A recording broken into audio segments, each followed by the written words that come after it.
عجب ہے پورنوار خیر المدارس، خدا کا ہے گلزار خیر اللہ وکفا والصلاة والسلام علی عباده الذین اصطفى اما بعد فاعوذ باللہ من الشیطان الرجیم بسم اللہ الرحمن الرحیم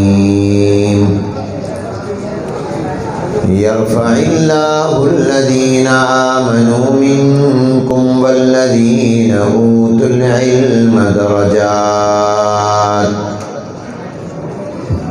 صدق الله العظيم وصدق رسوله النبي الكريم ونحن على ذلك لمن الشاهدين والشاكرين والحمد لله رب العالمين اللهم صل على محمد وعلى آل محمد كما صليت على إبراهيم وعلى آل إبراهيم إنك حميد مجيد اللهم بارك على محمد وعلى آل محمد كما باركت على إبراهيم وعلى آل إبراهيم إنك حميد مجيد قابل صد احترام حضرات علماء کرام، اساتذہ کرام، فضلاء کرام، طلباء عزیز اور برادران اسلام، السلام علیکم ورحمۃ اللہ وبرکاتہ۔ جامعہ رحیمیہ فتح العلوم، خونی برج، ملتان، پنجاب، پاکستان کے اس مبارک سالانہ اجتماع میں شرکت باعث سعادت ہے۔ دعا ہے اللہ تبارک و تعالیٰ اسے ہماری بخشش، مغفرت اور نجات کا سبب بھی بنا دے۔ اس علاقے کا نام خونی برج ہے۔ پتہ نہیں اس کا نام خونی برج کیوں ہے، کوئی نہ کوئی اس پر بھی روشنی ڈال دے گا۔ خون کے دریا بہے ہوں گے تو اس خونی برج میں یہ روحانی برج ہے۔ یہ مدرسہ کیا ہے؟ اس خونی برج کے علاقے میں یہ جامعہ رحیمیہ، یہ رحمانی برج ہے، روحانی برج ہے، ایمانی برج ہے۔ اللہ تعالیٰ اس کو ہمیشہ قائم دائم رکھے۔ اور ہمارے مولانا قاری محمد طاہر صاحب جو ہمارے قاری امیر صاحب رحمۃ اللہ علیہ کے جانشین اور صاحبزادے ہیں، اللہ ان کی عمر میں برکت عطا فرمائے اور ان سے اور ان کے رفقا سے خوب دین کا کام لے۔ بیانات آپ نے سنے اہل علم کے، اور میرے بعد بھی انشاءاللہ آپ سنیں گے۔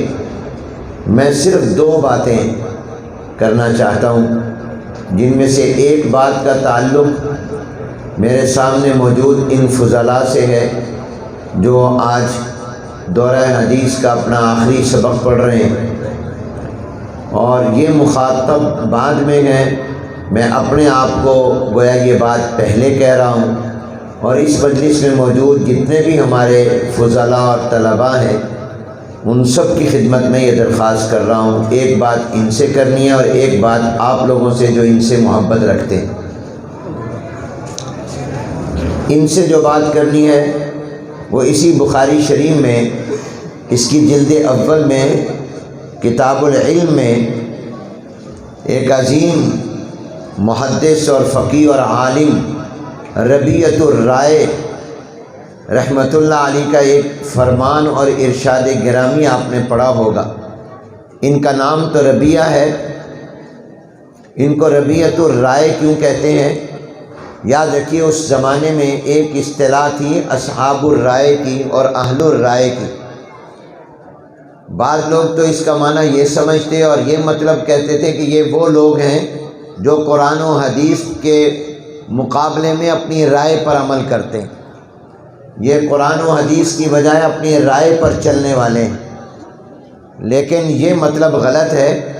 اصل اصحاب الرائے ان لوگوں کو کہا جاتا تھا جن کو اللہ نے قرآن و حدیث سے مسائل نکالنے کی، اجتہاد کی اور استنباط کی طاقت اور قوت اور صلاحیت عطا کی تھی، وہ اصحاب الرائے تھے۔ چنانچہ امام اعظم ابو حنیفہ رحمۃ اللہ علیہ اہل الرائے اور اصحاب الرائے میں اونچے مقام پر ہیں۔ اس کا یہ معنی نہیں کہ امام اعظم ابو حنیفہ رحمۃ اللہ علیہ اپنی رائے پر عمل کرتے ہیں، نہیں، مطلب اس کا یہ ہے کہ اللہ نے امام اعظم ابو حنیفہ رحمۃ اللہ علیہ کو ایسا دماغ اور ایسی صلاحیت اور ایسی ذہانت اور ایسی استعداد عطا کی تھی کہ امام ابو حنیفہ قرآن و حدیث سے مسائل نکالتے تھے، مسائل کا استنباط کرتے تھے۔ اس معنی میں امام بخاری بھی اصحاب الرائے میں سے ہی ہیں، اگرچہ ان کو محدثین بھی ایک اصطلاح ہے، تو اسی طرح یہ بھی ایک اصطلاح ہے۔ خود امام بخاری رحمۃ اللہ علیہ قرآن کریم کی آیات سے اور احادیث سے مسائل کا استنباط کرتے ہیں۔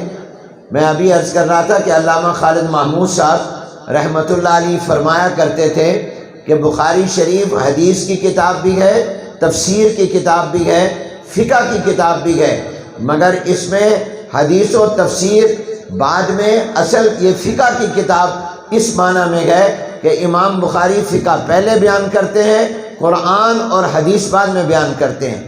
امام بخاری جتنے عنوان قائم کرتے ہیں، تراجم قائم کرتے ہیں، وہ شریعت کا مسئلہ ہوتا ہے، پھر وہ مسئلہ قرآن کی کس آیت سے ثابت ہوتا ہے اس آیت کو بیان کرتے ہیں، وہ شریعت کا اور دین کا مسئلہ حضور علیہ السلام کے کس فرمان سے ثابت ہوتا ہے اس کو بیان کرتے ہیں۔ تو گویا امام بخاری فقہی مسئلہ پہلے بیان کرتے ہیں، اس کی تائید میں پھر قرآن کی آیت اور حدیث لاتے ہیں۔ اس سے اشارہ کر دیا کہ فقہ اصل میں قرآن اور حدیث سے نکلی ہوئی چیز کا نام ہے، فقہ قرآن و حدیث کے مقابلے کی کسی چیز کا نام نہیں ہے۔ تو اس لیے بخاری شریف حدیث کی کتاب بھی ہے، قرآن کی تفسیر کی کتاب بھی ہے اور فقہ کی کتاب بھی ہے۔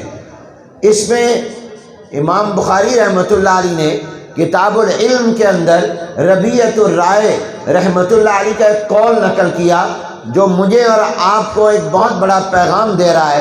انہوں نے فرمایا لا ينبغي لأحد عنده شيء من العلم ان يضيع نفسه، جس کو اللہ نے تھوڑا سا بھی علم عطا کیا ہو اس کی ذمہ داری ہے، اس کے لیے یہ بات مناسب نہیں ہے کہ وہ اپنے آپ کو ضائع کرے۔ جس کے پاس علم ہو، خواہ بہت تھوڑا سا بھی ہو، اس کو چاہیے کہ وہ اپنے آپ کو بولو ضائع نہ کرے۔ اب ضائع نہ کرے کا مطلب کیا ہے؟ اس کے کئی مطلب بیان کیے گئے۔ ایک مطلب اس کا یہ بیان کیا گیا کہ جس کو اللہ دین کا علم عطا کر دیں، شریعت کا علم عطا کر دیں، قرآن اور حدیث کا علم اللہ تعالیٰ عطا فرما دیں، وہ اپنے آپ کو ضائع نہ کرے۔ مطلب یہ ہے کہ وہ اپنے اس علم دین کو دنیا کمانے کا ذریعہ نہ بنائے، وہ دین فروش نہ بنے، وہ اپنے دین کو بیچے نہیں، وہ اپنے دین کو فروخت نہ کرے، وہ اپنے دین کو دنیا کمانے کا ذریعہ نہ بنائے۔ حسن بصری رحمۃ اللہ علیہ کا قول، ملا علی قاری رحمۃ اللہ علیہ جو شارح مشکات ہیں، انہوں نے یہ نقل کیا کہ ایک مرتبہ حسن بصری رحمۃ اللہ علیہ، حسن بصری کون ہے؟ سید التابعین ہے، یہ وہ جلیل القدر تابعی ہے جنہوں نے 120 صحابہ کی زیارت کی ہے۔ کتنے صحابہ کی؟ 120 صحابہ، یعنی ان کو دیکھا جنہوں نے سرکار کو دیکھا تھا۔ جناب نبی کریم رحمت عالم حضور اکرم صلی اللہ علیہ وسلم کا دیدار کرنے والوں کا دیدار کیا ہے حضرت حسن بصری رحمت اللہ علیہ۔ ایک صحابی کو دیکھے جہنم کی آگ حرام، جس نے 120 صحابہ کو دیکھا ہو اس کا کتنا اونچا مقام ہو۔ تو حسن بصری رحمت اللہ علیہ نے ایک مرتبہ دیکھا ایک آدمی ایک رسی کے ذریعے کوئی کرتب کر رہا ہے. جیسے بہت دفعہ آپ بھی بازاروں میں، چوکوں میں، سڑکوں پر دیکھتے ہیں بعض مداری ہوتے ہیں، وہ کوئی نہ کوئی کیا کر رہے ہوتے؟ کرتب، کوئی شعبدہ بازیاں کر رہے ہوتے ہیں. لوگ اکٹھے ہو جاتے ہیں، ان کو پیسے دیتے. پہلے تو کافی ہوتا تھا. پہلے تو یہ بھی ہم دیکھا کرتے تھے بچپن میں، چوکوں پر مختلف مداری آتے تھے اور جناب والا لوگ جمع ہو جاتے تھے تماشائی، اور وہ ایک بندے کو لٹاتے اور اس کے ساتھ باتیں کرتے، اوپر چادر بھی دے دیتے، اس میں چاقو بھی مارتے، چھرے بھی مارتے، اور وہ بول رہا ہوتا، مرتا نہیں تھا. یہ آپ نے بھی دیکھی ہے ایسی چیزیں، یہ مداری کرتے ہیں ایسے کرتب. ہم بچپن میں دیکھتے تھے، جایا کرتے تھے ولیہ چوک حافظ محبوب صاحب مرحوم کے پاس پڑھنے کے لیے شام کو، اور راستے میں اور کئی مرتبہ دہلی گئے، دوسری جگہ مداری، اس طرح کے کام. ہم بچپن میں کہتے تھے یہ جس بندے کو اس نے لٹایا ہوا ہے اس میں چھرا بھی مارا ہے، اور ہمارے سامنے چھرا اس کے پیٹ میں مارا ہے، وہ پھر بھی بول رہا ہے.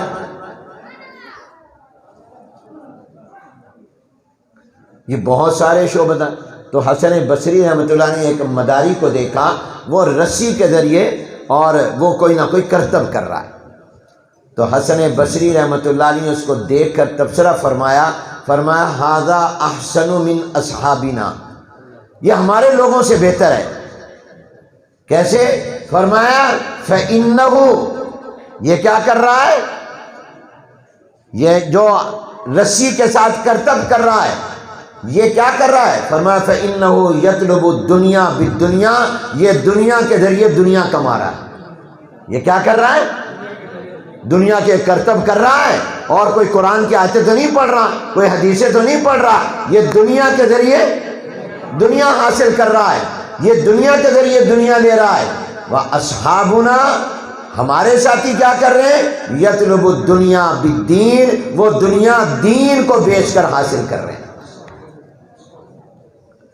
تو میرے دوستو، ایک مطلب ربیعۃ الرائے رحمۃ اللہ علیہ کے اس فرمان کا یہ ہے کہ اپنے اس علم دین کو اگر تم نے دنیا کمانے کا ذریعہ بنایا، دولت کمانے کا ذریعہ بنایا، غلط مسئلے بتا کر پیسے لوگوں سے لیے، غلط فتوے دیے، غلط رہنمائی کی، غلط باتیں دین کی بیان کی، گویا تم نے اپنے اس دین کو ذریعہ بنایا دنیا کمانے کا.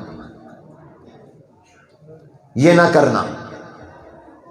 دوسرا مطلب اس کا بعض حضرات نے یہ فرمایا کہ اپنے اس دین کے علم کو مالدار لوگوں، بادشاہوں، حکمرانوں اور افسروں کے ساتھ تعلقات کا اور ان کے قرب کا ذریعہ بنانا، یہ مراد ہے کہ جس نے اپنے اس علم دین کی وجہ سے بادشاہوں کا قرب حاصل کیا، امراء کا قرب حاصل کیا، حکمرانوں کا قرب حاصل کیا، گویا اس نے اپنے آپ کو ضائع کر دیا. اور امام بخاری رحمۃ اللہ علیہ فرماتے ہیں لا اذل العلم، فرمایا میں اپنے اس علم کو ذلیل نہیں کروں گا، ولا احملہ الی ابواب السلاطین، میں اپنا یہ علم لے کر بادشاہوں کے دروازے پر نہیں جاؤں گا. تو اس لیے دوسرا مطلب، جس نے علم دین حاصل کیا اور اس نے پھر اس علم دین کو ذریعہ بنایا لوگوں سے تعلقات کا، بادشاہوں سے تعلقات کا، مراسم کا، اپنے علم کے ذریعے بادشاہوں کا قرب حاصل کر رہا ہے، اور اس کا مقصد یہ بن گیا ہے، ایک ہے بادشاہوں کے قریب ہونا دین سمجھانے کے لیے، ایک ہے دین بتانے کے لیے، دین پہنچانے کے لیے اور دین کی طرف لانے کے لیے. آپ اگر اپنے علم دین کو ذریعہ بنا رہے ہیں، وہ تو آپ نے میرے عزیز سے سنا کہ نیت کا اعتبار ہے، وہ تو آپ کی نیت ہے کہ اس کو میں دین کی طرف لاؤں، اس کو ایمان کی طرف لاؤں، وہ ٹھیک ہے. لیکن اگر اپنے علم کو ذریعہ بنایا بادشاہوں کے قرب کا، اپنے مفادات کے حاصل کرنے کا، تو پھر یاد رکھو تم نے اپنے علم کی قدر نہیں کی، حفاظت نہیں کی، ضائع کر دیا. اور علم کو ضائع نہیں کیا، اپنے آپ کو ضائع کر دیا. اور تیسرا مطلب اس کا بعض حضرات نے یہ کیا ہے کہ اپنے علم، اپنے آپ کو ضائع کرنے سے مراد یہ ہے کہ تم نے جو علم حاصل کیا اس کو بھلا دیا. اگر تم نے اس کو بھلا دیا، جتنا دین کا علم ملا تھا، گویا تم نے اپنے آپ کو ضائع کر دیا کہ 8 سال لگائے، 9 سال لگائے، 16 17 سال لگائے، اگر قرآن کے حفظ سے شمار کریں، اور اتنا وقت لگانے کے بعد اپنا پڑھا ہوا علم آپ نے بھلا دیا، گویا اپنے آپ کو ضائع کر دیا. اس لیے اس علم کو دنیا کمانے کا ذریعہ نہ بنانا، اس علم کو حکمرانوں کے قرب کا ذریعہ نہ بنانا، اور اس علم کو بھلا کر اپنے آپ کو ضائع نہ کرنا۔ اور یہ کیسے یاد رہے گا؟ یہ یاد رہے گا دو طریقوں سے۔ ایک طریقہ یہ کہ اس علم کو آگے پھیلانا، آگے پہنچانا، پڑھانے لگ جانا، کہیں پر بیٹھ کر اس علم کی آگے دعوت دینا شروع کر دینا، جو پڑھائے لوگوں کو بتانا، تو آپ کا علم بھولے گا نہیں۔ اگر آپ اس کے پڑھنے پڑھانے کو سلسلے کو جاری کریں گے، اس کی اشاعت شروع کریں گے۔ اور دوسرا طریقہ اس کو بھلانے سے بچنے کے لیے اس علم پر عمل کرنا۔ عمل کرو گے، آگے اشاعت کرو گے، آگے پڑھاؤ گے، تمہارا علم محفوظ رہے گا۔ تو آپ کے متعلق تو یہی بات تھی کہ حضرت ربیعۃ الرائے رحمۃ اللہ علیہ کی جو بات آپ نے بخاری میں پڑھی ہے، اس کو پیش نظر رکھنا کہ اپنے آپ کو ضائع نہ کرنا۔ ضائع کرنا کیا ہے؟ کہ آپ نے اس علم کو دنیا کمانے کا ذریعہ بنایا، اس علم کو آپ نے بادشاہوں کا قرب اور ان سے مفادات حاصل کرنے کا ذریعہ بنایا، اور آپ نے اپنے اس علم کو بھلا دیا۔ کس طرح؟ کہ آگے پڑھانے کا سلسلہ نہ رکھا، آگے آپ نے اس کو پہنچانے کا ذریعہ نہ بنایا۔ درس و تدریس سے، منبر و محراب سے، وعظ و نصیحت سے، دعوت و تبلیغ سے، کئی طریقے ہیں اس دین کے آگے اشاعت کے۔ اس لیے جب یہ کرو گے تو جس چیز کو آدمی پڑھانے لگ جائے وہ بھولتی نہیں، جس چیز کو آگے بتانے لگ جائے وہ بھولتی نہیں، اور جس چیز پر عمل کرنے لگ جائے وہ بھولتی نہیں۔ کیوں بھائی؟ اس کا خیال رکھو گے؟ یہ صرف آپ کے لیے نہیں، سب کے لیے۔ جس کے پاس جتنا علم ہے وہ اپنے اس علم کی قدر کرے، اور اپنے علم کی ایسے نہ کرے جو یہ ان لوگوں کے پاس اپنا علم ضائع نہ کرے، اپنے آپ کو ضائع نہ کرے۔ اللہ آپ کو بھی توفیق دے اور مجھے بھی توفیق عطا فرمائے۔ یہ بات تو تھی خاص آپ لوگوں سے، مگر دوسروں کے بھی اور ہمارے فائدے کے بھی ہے۔ دوسری بات جو میں آپ لوگوں سے کہنا چاہتا ہوں، تمام مسلمانوں سے کہنا چاہتا ہوں، وہ یہ کہ علماء کی عزت کرو، علماء کا احترام کرو۔ ایک عالمی طاغوتی استعماری طاقتوں کا ایک عرصے سے منصوبہ چل رہا ہے کہ لوگوں کی نظروں میں علماء کی عزت کو ختم کر دو، علماء کو بے وقار کر دو، علماء کو بے وقت کر دو۔ یہ جو علماء پر الزام لگتا ہے یہ انتہا پسند ہے، یہ متشدد ہیں، یہ رجعت پسند ہیں، یہ فرقہ پرست ہیں، یہ علماء دہشت گرد ہیں، یہ تمام کے تمام الزامات ایک عالمی منصوبے کا حصہ ہیں۔ اور وہ منصوبہ یہ ہے کہ عام مسلمانوں کی نظر میں عالم کو بے عزت کر دو، اور بے عزت جب کر دو گے تو عام آدمی مولویوں کے پاس نہیں آئے گا، علماء کے پاس نہیں آئے گا۔ جب نہیں آئے گا تو دین اس کو علماء سے ملنا تھا، جب اس کو علماء کو بے عزت کر دو گے، عام آدمی مولویوں کے پاس آنا چھوڑ دے گا اور مولویوں سے دور ہو جائے گا، تو اپنے آپ وہ اسلام سے اور دین سے دور ہو جائے گا۔ اگر آپ چاہتے ہیں کہ آپ کا، آپ کی اولادوں اور نسلوں کا اسلام سے رشتہ، قرآن سے رشتہ، حضور علیہ السلام سے رشتہ، صحابہ سے اور اہل بیت سے، اور آپ کا اپنے دین سے رشتہ رہے، تو دین والوں سے رشتہ رکھو، اور وہ کون ہے؟ علماء۔ اور یہ جو عالمی منصوبہ ہے کہ مولوی کو بے عزت کرو، مولوی کو لوگوں کی نظروں سے گرا دو، مولوی کی توہین کرو، مولوی کو تنگ کرو، مولوی کو ذلیل و رسوا کرو، یاد رکھو یہ منصوبہ اس لیے ہے تاکہ مسلمان کو اسلام سے دور کر دیا جائے۔ نعرہ تکبیر، شان صحابہ، شان اہل بیت۔ یہ جو مدرسے نہ کہہ دیں شان علماء، شان علماء، یہ جو مدرسے ہیں یہ علماء تیار کرتے ہیں، دین کے چوکیدار تیار کرتے ہیں۔ ان مدرسوں کو بھی اس لیے بدنام کیا جاتا ہے تاکہ لوگ اپنے بچے بھیجنا چھوڑ دیں۔ یہ تو اللہ کا نظام ہے کہ وہ ہمارے خلاف جتنا منصوبے بناتے ہیں اللہ رحمت فرماتا ہے، ان کو ناکام کر رہا ہے۔ ہمارے طلباء کی تعداد کم ہونے کی بجائے بڑھتی جا رہی ہے۔ اونچی آواز سے کہو سبحان اللہ۔ یعنی اس سال ہمارے وفاق المدارس میں جو طلباء اور طالبات، لڑکے اور لڑکیاں امتحان دے رہے ہیں، جن کلاسوں کا امتحان وفاق لیتا ہے، پچھلے سال کے مقابلے میں تقریباً 40,000 کی تعداد زیادہ ہے۔ جبکہ غیر وفاقی جن کا ہمارا بورڈ امتحان نہیں لیتا، سال اول کا وہ مدرسہ خود لیتا ہے، ان کو بھی شمار کر لیں، اور جو بچے قرآن کریم کے حفظ و ناظرے کے داخل ہوتے ہیں ان کو بھی شمار کر لیں، تو میرا اپنا اندازہ یہ ہے کہ تمام مدرسوں کے اندر ہر سال تقریباً 2.5 سے 3 لاکھ طلبہ ہر سال زیادہ ہو رہے ہیں۔ شان علماء دیوبند، شان علماء دیوبند۔ یہ حالانکہ ہونا تو کم چاہیے تھا، لیکن اللہ بڑھا رہا ہے۔ وَمَكَرُوا وَمَكَرَ اللَّهُ وَاللَّهُ خَيْرُ الْمَاكِرِينَ۔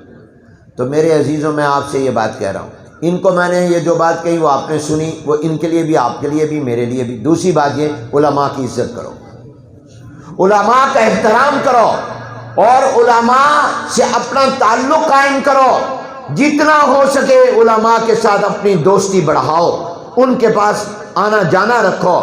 مشکات شریف میں حدیث ہے، حضور اکرم صلی اللہ علیہ وسلم نے فرمایا، الشیطان ذئب الانسان، یہ شیطان انسان کا بھیڑیا ہے، شیطان انسان کا بھیڑیا ہے۔ اور بھیڑیے کے بارے میں حضور نے فرمایا، یہ اس بکری پر حملہ نہیں کرتا جو بکری اور جانور اپنے ریوڑ میں ہو، جو بکریوں کے ساتھ ہو، اس پر حملہ کرتا ہے جو الگ ہو، جو الگ ہو۔ تو اس لیے جب شیطان انسان کا بھیڑیا ہے، وہ اسی انسان پر حملہ کرے گا جو علماء کے ساتھ نہیں ہوگا۔ جو علماء کے ساتھ تعلق رکھے گا، شیطان اس کو گمراہ نہیں کر سکے گا۔ علماء سے اپنا تعلق بڑھاؤ، علماء کی قدر کرو، علماء کا احترام کرو، علماء سے محبت کرو، علماء کی عزت کرو، اور جن جگہوں پر علماء تیار ہوتے ہیں ان سے محبت کرو، ان کو مضبوط کرو۔ بس ایک حدیث سناتا ہوں، تفسیر کبیر میں ہے، جناب نبی کریم رحمت عالم حضرت محمد الرسول اللہ سب کہہ دو صلی اللہ علیہ وآلہ وسلم نے ارشاد فرمایا، من اہان العلماء فقد اہان العلم۔ حضور علیہ السلام فرماتے ہیں، جس نے علماء کی توہین کی، جس نے علماء کی انسلٹ کی، اس نے علماء کی نہیں کی، اس نے علم کی توہین کی۔ جب آپ کسی عالم کو برا بھلا کہہ رہے ہیں، گویا اس کے علم کو برا بھلا کہہ رہے ہیں، اور اس کے سینے میں علم کون سا؟ قرآن اور حدیث کا۔ تو فرمایا، من اہان العلماء فقد اہان العلم، جس نے علماء کی توہین کی اس نے علم کی توہین کی۔ ومن اہان العلم فقد اہان النبی صلی اللہ علیہ وسلم، اور جس نے علم کی توہین کی اس نے جناب نبی کریم حضور اکرم صلی اللہ علیہ وسلم کی توہین کی، کیونکہ یہ علم ہمیں حضور سے ملا، قرآن کا ہو یا حدیث کا، سرکار دو عالم صلی اللہ علیہ وسلم سے ملا۔ یہ تفسیر کبیر میں ہے۔ اور فرمایا، ومن اہان النبی، جس نے حضور علیہ السلام کی توہین کی، فقد اہان جبرائیل علیہ السلام، اس نے فرشتوں کے سردار جبرائیل علیہ السلام کی توہین کی، کیونکہ اس علم کو لانے والے جبرائیل علیہ السلام ہیں۔ ومن اہان جبرائیل، اور جس نے جبرائیل علیہ السلام کی توہین کی، فقد اہان اللہ سبحانہ و تعالی، اس نے جبرائیل کی توہین نہیں کی، اس نے اللہ تعالیٰ کی توہین کی، کیونکہ یہ علم دینے والے اللہ تعالیٰ ہے۔ ومن اہان اللہ، اور جس نے اللہ تعالیٰ کی اہانت کی، فقد اہانہ اللہ یوم القیامہ، اللہ اس کو قیامت کے دن ذلیل و رسوا کرے گا۔ اس لیے علماء کی توہین علم کی توہین ہے، علم کی توہین جناب نبی کریم حضور اکرم صلی اللہ علیہ وسلم کی توہین ہے، اور حضور علیہ السلام کی توہین جبرائیل علیہ السلام کی توہین ہے، اور جبرائیل علیہ السلام کی توہین اللہ کی توہین ہے، اور اللہ کی توہین کرنے والا قیامت میں رسوا ہوگا، اولین و آخرین کے مجمع میں رسوا ہوگا۔ اس لیے علماء کی عزت کرو، وہ مولوی اور وہ استاد جو نورانی قاعدہ پڑھاتا ہے اس کی بھی عزت کرو، اور یہ علم جہاں پڑھایا جاتا ہے ان کی بھی عزت کرو۔ اللہ تعالیٰ آپ کو مجھے اس کی توفیق دے۔ وآخر دعوانا الحمدللہ رب العالمین۔